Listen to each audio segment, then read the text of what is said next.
नमस्कार दोस्तों, ढोल में पोल चैनल में आप सब मित्रों का हार्दिक स्वागत करता हूं। दोस्तों, इससे पूर्व के वीडियो में आप देख रहे हैं कि रामचंद्र जी जो है लंका में जब सीता जी से मिलते हैं तो किस तरह से उनके चरित्र पर संदेह करते हैं और वो ये कह देते हैं कि अब आपकी जहां इच्छा हो वहां जाइए। मेरा जो काम था, मैंने अपने कुल की मर्यादा और वंश की मर्यादा को कायम रखने के लिए और लोक अपवाद से बचने के लिए ही तुम्हारे लिए इतना संग्राम किया, इतना युद्ध किया। दोस्तों, इस पर जो है सीता जी बहुत परेशान होती हैं, दुखी होती हैं, व्यथित होती हैं और इसके बाद वो रामचंद्र जी से भी अपनी भावना व्यक्त करती हैं आप शब्दों के माध्यम से। वो भी कहती हैं और फिर उसके बाद वो कहती हैं कि मैं अब चिता में जल जाऊंगी, लक्ष्मण जी आप चिता का इंतज़ाम करिए। उसे ही अग्नि परीक्षा कहा जाता है। दोस्तों, तो आज का ये प्रसंग भी बड़ा रोचक है और दिलचस्प प्रसंग है। दोस्तों, आपसे अनुरोध करता हूँ कि आप इस वीडियो को पूरा देखें ताकि आप जान पाएँ कि ये अग्नि परीक्षा क्या चीज़ थी और सीता को क्यों अग्नि में प्रवेश करना पड़ा। तो दोस्तों, ये 116वां सर्ग है, 558 पृष्ठ, वाल्मीकि रामायण, द्वितीय भाग, उत्तरकांड तक, और ये युद्ध कांड है। 116वां सर्ग है और यहाँ से हम आपको विदित कराते हैं, अवगत कराते हैं। दोस्तों, आइए कि सीता जी क्या कहती हैं जब रामचंद्र जी तमाम उन पर संदेह व्यक्त करते हुए अपनी बातें कहते हैं। तो सीता जी क्या कहती हैं? ततो वाष्प परिक्लमनम प्रमार्जंतीम स्वमाननम शनैर्गर्दया गदा बाचा भर्तारम मिदम अब्रीत। चौथा श्लोक है। नेत्रों के जल से भीगे हुए अपने मुख को अंचल से पहुँचती हुई वे धीरे धीरे गदगद वाणी में पति देव से इस प्रकार बोली। किम माम सदृशम वाक्यम मीदृशम श्रोत्रदारुणम कक्षम श्राव्यसे वीरम प्राकृतः प्राकृतमामिव। 5वां श्लोक। वीर, आप ऐसी कठोर, अनुचित, कर्णकट और रूखी बात मुझे क्यों सुना रहे हैं, जैसे कोई निम्न श्रेणी का पुरुष। देखिए क्या कहते हैं, जैसे कोई निम्न श्रेणी का पुरुष निम्न कोटि की ही स्त्री से न कहने योग्य बातें भी कह डालता है, न कहने योग्य बातें भी कह डालता है। निम्न कोटि का पुरुष निम्न कोटि की स्त्री से जो बातें कहने के योग्य नहीं है उन्हें भी कह डालता, उसी तरह आप भी मुझसे कह रहे हैं। न तथास्मि महाबाहो यथा मामं गच्छसि प्रत्यम गच्छ मे स्वेन चारित्रेणैव ते सपे। 6वां श्लोक।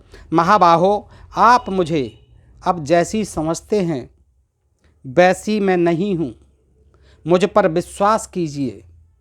मैं अपने सदाचार की ही शपथ खाकर कहती हूँ कि मैं संदेह के योग्य नहीं हूँ। पृथक स्त्रीणाम प्रचारेण जात त्वं परसंकसे परित्यज्यानां संकातो यदि ते अहम परीक्षिता। 7वां श्लोक। नीच श्रेणी की स्त्रियों का आचरण देखकर यदि आप समूची स्त्री जाति पर संदेह करते हैं तो यह उचित नहीं है। यदि आपने मुझे अच्छी तरह परख लिया हो तो अपने इस संदेह को मन से निकाल दीजिए। यदहम गात्र संस्पर्श गतास्मि विवसा प्रभो कामकारो न मे तन्नम दैवम तन्नापराध्यति। 8वां श्लोक। प्रभो, रावण के शरीर से जो मेरे इस शरीर का स्पर्श हो गया है उसमें मेरी विवशता ही कारण है। मैंने स्वेच्छा से ऐसा नहीं किया था, इसमें मेरे दुर्भाग्य का ही दोष है। भाग्य को दोष देती हैं। मेरा उसमें कोई बस नहीं था, मेरी विवशता थी जो मैं रावण के शरीर से मेरा स्पर्श हुआ। मैंने स्वेच्छा से ऐसा नहीं किया था। मदधीनम तु यतः तन्मे हृदयम त्वयि वर्तते पराधीनेषु गात्रेषु किम करिष्याम्यनीश्वरी। 9वां श्लोक।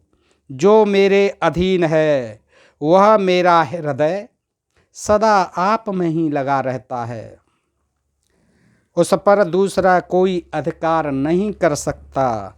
परंतु मेरे अंग तो पराधीन थे, मन तो आप में ही था, लेकिन मेरे शरीर के अंग यानी शरीर तो अपराधीन था, उसके बस में था दूसरे के में।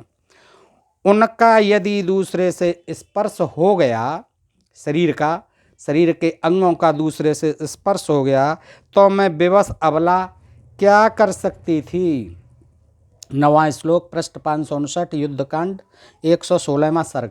दोस्तों, ये सीता जी जो है अपनी व्यवस्था बता रही हैं कि मैं कुछ नहीं कर सकती थी, मेरा मन तो आपके ही अधीन रहता है, हृदय तो सदा आपके अधीन रहता है, किंतु मेरे अंग तो पराधीन थे। उसका यदि दूसरे से स्पर्श हो गया तो मैं विवश अबला, देखिए सीता जी अपने को विवश अबला कहती हैं, क्या कर सकती थी। लेकिन हमारे महामहिम तुलसीदास बाबा तो लिख गए हैं उसमें कि रोज़ जानकी जी जो है झाड़ू देते समय उस धनुष को उठा के रख देती थी। बहुत भारी था, उसको राम के सिवा कोई तमाम सहस्त्रों योद्धा लग गए, सहस्रबाहु और अर्जुन और वो रावण, वो भी नहीं हिला पाया था उसे। लेकिन सीता जी उसे रोज़ झाड़ू दे के इधर से उधर रख देती थी झाड़ू देते समय। तो सीता जी में बहुत ताकत थी और सीता जी तो स्वयं शक्ति थी, अग्निगर्भा थी और योनिजा थी, भूमिजा थी, तो भूमि से पैदा हुई थी, शक्ति से पैदा हुई थी। तो उनको रावण के बस में कैसे, अपने को अबला क्यों कह रही हैं, ये देखने की बात है दोस्तों कि मैं क्या कर सकती थी, विवश थी, अबला थी। सह समृद्ध भावेन संसर्गेण च मानद यद ते अहम न विज्ञाता हता ते नास्म शाश्वतम। 10वां श्लोक, दूसरों को मान देने वाले प्राणनाथ, हम दोनों का परस्पर अनुराग सदा साथ साथ बढ़ा है, हम सदा एक साथ रहते आए हैं। इतने पर भी यदि आपने मुझे अच्छी तरह नहीं समझा तो मैं सदा के लिए मारी गई। महाराज, लंका में मुझे देखने के लिए जब आपने महावीर हनुमान को भेजा था, उसी समय मुझे क्यों नहीं त्याग दिया था आपने। हनुमान से ही कहलवा देते कि मुझे नहीं चाहिए, मैंने त्याग दिया, तो उसी समय मुझे त्याग देते तो मैं क्या करती। प्रत्यक्षम वानरस्यास्य तद्वाक्यम समनंतरम त्वया संतक्त्या वीरम त्यक्तम स्याज्जीवितम मया। 12वां श्लोक, उस समय वानर वीर हनुमान के मुख से आपके द्वारा अपने त्याग की बात सुनकर तत्काल इनके सामने ही मैंने अपने प्राणों का परित्याग कर दिया होता।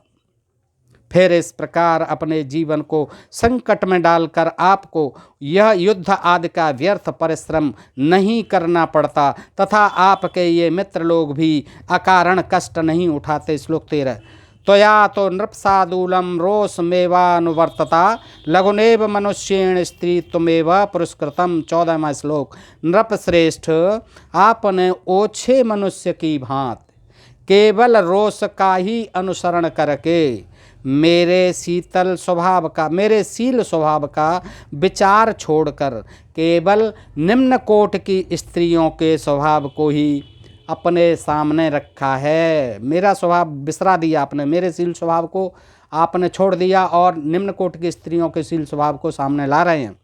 अपदेशो मैं जनकान्नोत प्रवृतम सुधातलात मम व्रतम च व्रतज्ञ बहुतेन पुरस्कृतम। 15वां श्लोक, सदाचार के मर्म को जानने वाले देवता, राजा जनक की यज्ञ भूमि से आविर्भूत होने के कारण, जन्म भूमि से, यज्ञ भूमि से आविर्भूत होने के कारण ही मुझे जानकी कहकर पुकारा जाता है। वास्तव में मेरी उत्पत्ति जनक से नहीं हुई है, क्योंकि मैं तो पृथ्वी से पैदा हुई हूँ, मैं जनक से पैदा नहीं हुई हूँ। लेकिन वास्तव में मेरी उत्पत्ति जनक से नहीं हुई है, मैं भूतल से प्रकट हुई हूँ, साधारण मानव जाति से विलक्षण हूँ, दिव्य हूँ। उसी तरह मेरा आचार विचार भी अलौकिक एवं दिव्य है, मुझ में चारित्रिक बल विद्यमान है, परंतु आपने मेरी इन विशेषताओं को अधिक महत्व नहीं दिया, इन सब को अपने सामने नहीं रखा। श्लोक 15, न प्रमाणीकृत पालमाणिदे मम निवीडित मम भक्तिशीलम च सर्वम ते पृष्ठतः कृतम। 16वां श्लोक, बाल्यावस्था में आपने मेरा पाणिक ग्रहण किया। बाल्यावस्था में, छोटी अवस्था थी सीता की, 6-7 साल की थी, बाल्यावस्था में आपने मेरा पाणिक ग्रहण किया है, इसकी ओर भी ध्यान नहीं दिया। आपके प्रति मेरे हृदय में जो भक्ति है और मुझ में जो शील है वह सब आपने पीछे धकेल दिया, एक साथ ही भुला दिया।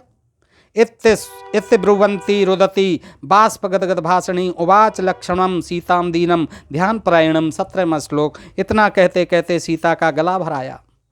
वे रोती और आंसू बहाती हुई दुखी एवं चिंतामग्न होकर बैठे हुए लक्ष्मण से गदगद वाणी बोली। क्या बोली? चिताम में कुरु सौमित्रे, चिता में कुरु सौमित्रे, व्यसनास्यम भेषजम मिथ्यापवादोपहता नाहम जीवित तुम सथे। 18वां श्लोक। सुमित्रानंदन, मेरे लिए चिता तैयार कर दो, मेरे इस दुख की यही दवा है, अब और कोई इलाज नहीं है मेरे इस कष्ट का। आप मेरे लिए चिता तैयार कर दिए है सुमित्रानंदन। मिथ्या कलंक से कलंकित होकर मैं जीवित नहीं रह सकती। मिथ्या कलंक ही तो लग रहा है मेरे ऊपर ये, तो मिथ्या कलंक से कलंकित होकर मैं जीवित नहीं रह सकती। अग्रि तेन गुणे भर्त्रा त्यक्ताया जन संसदी या क्षमा में गतिर्गंतुम प्रपेक्षे हव्यवाहनम। 19वां श्लोक, पृष्ठ 560, युद्धकांड। मेरे स्वामी मेरे गुणों से प्रसन्न नहीं हैं। इन्होंने भरी सभा में राक्षस थे, बानर थे, देवता थे, सारे लोग थे। इन्होंने भरी सभा में मेरा परित्याग कर दिया है। ऐसी दशा में मेरे लिए जो उचित मार्ग है उस पर जाने के लिए मैं अग्नि में प्रवेश करूंगी। ये अग्नि परीक्षा की बात नहीं है, वो खुद दुखी होकर के अग्नि में जल जाना चाहती हैं, आत्मदाह करना चाहती हैं सीता जी। एव मुक्तस्तु वैदय्या लक्ष्मणम परवीरहा अमर्ष वसमापन्नो राघवम समुदक्षतः। 20वां श्लोक। विदेह नंदिनी, ऐसा कहने पर शत्रुवीरों का संहार करने वाले लक्ष्मण ने अमरस के वशीभूत होकर श्री रामचंद्र जी की ओर देखा। उनसे सीता जी का वह अपमान सहा नहीं जाता था। लक्ष्मण जी से भी सीता जी का अपमान सहा नहीं जा रहा था। दुखी होकर के देखने लगे राम जी की ओर। स विज्ञाय मनश्छंदम रामस्य कार सूचितम चिता चकार सौमित्रम मंत्रे रामस्य वीर्यवान। 21वां श्लोक। परंतु श्री राम के सारे से सूचित होने वाले उनके हार्दिक अभिप्राय को जानकर पराक्रमी लक्ष्मण ने उनकी सम्मति से ही चिता तैयार की। रामचंद्र जी ने इशारा कर दिया कि ठीक है, ये अगर चिता में प्रवेश करना चाहती हैं, आत्मदाह करना चाहती हैं, तो लक्ष्मण जी वही काम कीजिए, आप चिता तैयार कर दीजिए। तो उन्होंने उनकी सम्मति से ही चिता तैयार कर दी लक्ष्मण जी ने। नहीं रामम तदा कंचितम कालांतकम मोपयम अनुनेत मथो वक्त्रतम दृष्टम बाप सकतः सुहर्तः। 22वां श्लोक। उस समय श्री रघुनाथ जी प्रलयकालीन संहारकारी यमराज के समान लोगों के मन में भय उत्पन्न कर रहे थे। यमराज के समान लग रहे थे रामचंद्र जी, और वहाँ पर स्थित लोगों के दिलों में भय उत्पन्न कर रहे थे। उनका कोई भी मित्र उन्हें समझाने, उनसे कुछ कहने अथवा उनकी ओर देखने का साहस नहीं कर सका। अधोमुखम स्थितम रामम ततः कृत्वा प्रदक्षिणम उपावर्तत वैदेही दीप्यमानम हुतासनम। 23वां श्लोक। भगवान श्री राम सिर झुकाए खड़े थे। उसी अवस्था में सीता जी ने उनकी परिक्रमा की। इसके बाद वे प्रज्वलित अग्नि के पास गईं। प्रणम्य देवतेभ्यश्च ब्राह्मणेभ्यश्च मैथिली वद्धांजलिपुटा चेद मुवाचाग्नि समीपतः। 24वां श्लोक। वहाँ देवताओं तथा ब्राह्मणों को प्रणाम करके, देवताओं तथा ब्राह्मणों को, सारे देवता देख रहे थे, ब्राह्मण भी देख रहे थे, ब्राह्मणों को प्रणाम करके मिथिलेश कुमारी ने दोनों हाथ जोड़कर अग्निदेव के समीप इस प्रकार कहा। क्या कहा? यथा मे हृदयम नित्यम ना सर्पति राघवात तथा लोकस्य साक्षी मां सर्वतः पातु पावकः। 25वां श्लोक। यदि मेरा हृदय कभी एक क्षण के लिए भी श्री रघुनाथ जी से दूर न हुआ हो, तो संपूर्ण जगत के साक्षी अग्निदेव मेरी सब ओर से रक्षा करें। यथामा शुद्धचारित्रां दुष्टा जानती राघव तथा लोकस्य साक्षी मां सर्वतः पातु पावकः। 26वां श्लोक। मेरा चरित्र शुद्ध है, फिर भी श्री रघुनाथ जी मुझे दूषित समझ रहे हैं। यदि मैं सर्वथा निष्कलंक होऊं तो संपूर्ण जगत के साक्षी अग्निदेव मेरी सब ओर से रक्षा करें। कर्मणा मनसा वाचा यथा नाथ चराम्यहम राघवम सर्वधर्मज्ञम तथा माम पातु पावकः। 27वां श्लोक। यदि मैंने मन वाणी और क्रिया द्वारा कभी संपूर्ण धर्मों के ज्ञाता श्री रघुनाथ जी का अतिक्रमण न किया हो तो अग्निदेव मेरी रक्षा करें।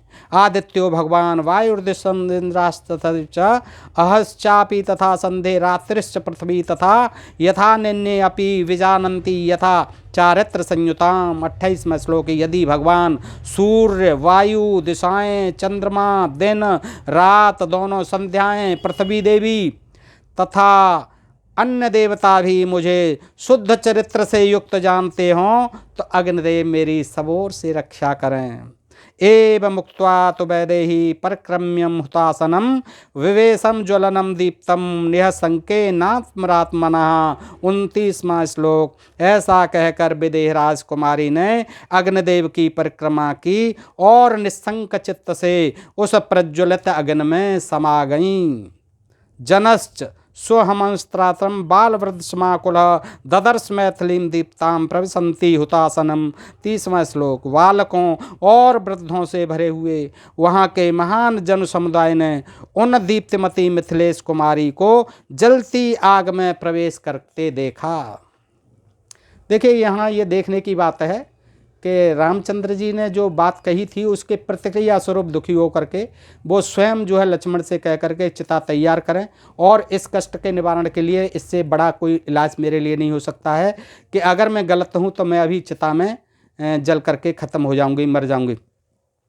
तो वो चिता में प्रवेश कर जाती हैं और अपना जो है जो भी कहना था अग्निदेव से वो कहा है उन्होंने। तो तपाए हुए नूतन सुवर्ण की सी कांति वाली सीता आग में तपाकर शुद्ध किए हुए सुवर्ण के आभूषणों से विभूषित थीं। वे सब लोगों के निकट उनके देखते देखते उस जलती आग में कूद पड़ी। सोने की बनी हुई बेदी के समान कांतिमती विशाल लोचना सीता देवी को उस समय संपूर्ण भूतों ने आग में गिरते देखा। ऋषियों देवताओं और गंधर्वों ने देखा जैसे यज्ञ में पूर्णाहुति का होम होता है उसी प्रकार महाभागा सीता जलती आग में प्रवेश कर रही हैं। 33वां श्लोक। प्रचंकृशम स्त्रियां सर्वास्तां दृष्टा विवाहने पतंतीं संस्कृतां मंत्रे वृषोर्धा राम मेवाबाद्रे। 34वां श्लोक। जैसे यज्ञ में मंत्रों द्वारा संस्कार की हुई वसुधारा की आहुति दी जाती है उसी प्रकार दिव्य आभूषणों से विभू सीता को आग में गिरते देख वहाँ आई हुई सभी स्त्रियां चीख उठीं। पूरी सभा थी, सारे लोग थे, प्रजा थी, राक्षस थे, बानर थे, देवता थे, ब्राह्मण थे। सबके आगे वो चिता में घुस जाते प्रवेश कर जाती हैं। ददृष्टाम त्रयोलोका देव गंधर्दानवाः सप्ताम पतंती निरये त्रिदिवाद देवताम में तीनों लोकों के दिव्य प्राणी ऋषि देवता गंधर्व तथा दानवों ने भी भगवती सीता को आग में गिरते देखा मानो स्वर्ग से कोई देवी शापग्रस्त होकर नरक में गिरी हो। तस्याम अग्निम विसंत्याम तो हाहेत विपुल सुनः रक्षसाम बानराणाम च स्वंभुवामुदोत्पन्नम। 36वां श्लोक। उनके अग्नि में प्रवेश करते समय राक्षस और बानर जोर जोर से हाहाकार करने लगे। उनका वह अद्भुत आर्तनाद चारों ओर गूंज उठा। भगवान श्री राम उनके सामने हाथ जोड़ खड़े थे। वे श्रेष्ठ देवता आभूषणों से अलंकृत अपनी विशाल भुजाओं को उठाकर उनसे बोले। देवता क्या बोले राम से? श्री राम, आप संपूर्ण विश्व के उत्पादक ज्ञानियों में श्रेष्ठ और सर्वव्यापक हैं, फिर इस समय आग में गिरी हुई सीता की उपेक्षा कैसे कर रहे हैं? आप समस्त देवताओं में श्रेष्ठ विष्णु हैं, इस बात को कैसे नहीं समझ रहे हैं? 2 अश्विनी कुमार आपके कान हैं और सूर्य तथा चंद्रमा नेत्र हैं। शत्रुओं को संताप देने वाले देव सृष्टि के आदि अंत और मध्य में भी आप ही दिखाई देते हैं। देवता कहते हैं राम से, फिर एक साधारण मनुष्य की भांति आप सीता की उपेक्षा क्यों कर रहे हैं? ऐसा क्यों कर रहे हैं सीता के साथ अनर्थ? आप सब कुछ हैं, देवता हैं, आप सूर्य हैं, आप चंद्रमा हैं। तो इसके बाद जो है श्री राम जी क्या कहते हैं उन देवताओं से इतना सुन के, आत्मानम मानुषम मन्ने रामम दशरात्मजम सो अहम यश यत्स्वाहम भगवताम स्तम प्रतीत में एक 11वां श्लोक 562 पृष्ठ युद्धकांड। देवगण मैं तो अपने को मनुष्य दशरथ पुत्र राम ही समझता हूँ। देवगणों मैं तो अपने आप को दशरथ पुत्र राम ही एक मनुष्य समझता हूँ। भगवान मैं जो हूँ और जहाँ से आया हूँ वह सब आप ही मुझे बताइए। मैं कौन हूँ, कहाँ से आया हूँ, वो आप ही मुझे बताइए। आप एक चक्र धारण करने वाले देवता कहने लगे। सर्वसमर्थ श्रीमान भगवान नारायण देव हैं, एक डाढ़ वाले पृथ्वीधारी बराह हैं तथा देवताओं के भूत एवं भावी शत्रुओं को जीतने वाले हैं। आप पुराण पुरुषोत्तम हैं, दिव्य रूपधारी परमात्मा हैं। जो लोग आप में भक्त रखेंगे वे इस लोक और परलोक में अपने सभी मनोरथ प्राप्त करेंगे। ब्रह्मा जी के कहे हुए इन शुभ वचनों को सुनकर मूर्तिमान अग्निदेव विदेह नंदिनी सीता को पिता की भांति गोद में लिए हुए चिता से ऊपर को उठे। देखिए ब्रह्मा जी जब ये बात कह रहे हैं रामचंद्र जी से, तो अग्निदेव जी सीता को अपनी गोद में लेकर के आ गए बाहर। सीता जी प्रातःकाल के सूर्य की भांति अरुण पीत कांत से प्रकाशित हो रही थीं। तपाए हुए सोने के आभूषण उनकी शोभा बढ़ा रहे थे। उनके श्रीअंगों पर लाल रंग की रेशमी साड़ी लहरा रही थी। सिर पर काले काले घुंघराले के सुशोभित होते थे। उनकी अवस्था नई थी और उनके द्वारा धारण किए गए फूलों के हार कुम्हलाए तक नहीं थे। आनंद सुंदरी सती साध्वी सीता का आंगन में प्रवेश करते समय जैसा रूप और वेश था, वैसे ही रूप सौंदर्य से प्रकाशित होती हुई उन वैदेही की गोद में लेकर अग्निदेव ने श्री राम को समर्पित कर दिया। श्री राम को समर्पित कर दिया। निकल आई उसमें से, चिता में प्रवेश कर गई थी। और उसके बाद जब ब्रह्मा जी आए हैं और तमाम बातें कही हैं राम जी को, तो वो जो है प्रकट हो जाती हैं फिर पुनः। तो दोस्तों इस तरह की ये कथा थी वाल्मीकि रामायण में। अब ये देखिए कि आप इसमें कितनी सच्चाई है, क्या है। ये जो है कथा कहानी इसी प्रकार बना दी गई हैं दोस्तों। इससे आगे फिर परित्याग होता है सीता जी का अयोध्या में जा कर के। फिर भी वहाँ अपवाद का भय नहीं छोड़ता है रामचंद्र जी को। यहाँ तो देवताओं ने और सबने कहने से उनको रख लिया, ले लिया वापस अग्नि में से, लेकिन आगे जो है फिर भी परित्याग किया है दोस्तों। ये आगे के वीडियो में देख पाएंगे। आज के लिए आपका इतना ही। और आपसे आप सबसे अनुरोध करता हूँ दोस्तों कि अगर मेरे वीडियो पसंद आए तो दोस्तों को अधिकाधिक शेयर किया करें और ढोल में पोल चैनल को सब्सक्राइब करते रहें। नमस्कार, आपका बहुत बहुत आभार दोस्तों।